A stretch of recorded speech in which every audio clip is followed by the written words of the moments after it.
Halos lahat ng bagay sa mundo ay bunga ng imbensyon. Ngayon, kilalanin natin ang mga babae sa likod ng siyensya bilang pagpupugay sa kababaihan ngayong National Women's Month. Narito ang ilang kilalang inventor. Marie Curie, na kilala sa kanyang pagdiskubre ng mga radioactive elements na nagpaunlad ng X-ray. Ada Lovelace, na kilala bilang unang computer programmer sa mundo.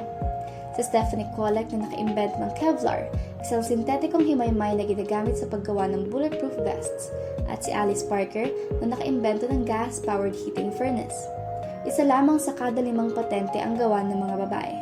Mula sa 20.2% noong 1977 ay pumalo lamang sa 33.5% ang mga babaeng nagawaran ng patente noong 2010. Ang pagsusuporta sa partisipasyon ng mga babae sa siyensya ay makatutulong sa paglago ng sustainability at kakayahang makipagkompetisyon ng kada bansa.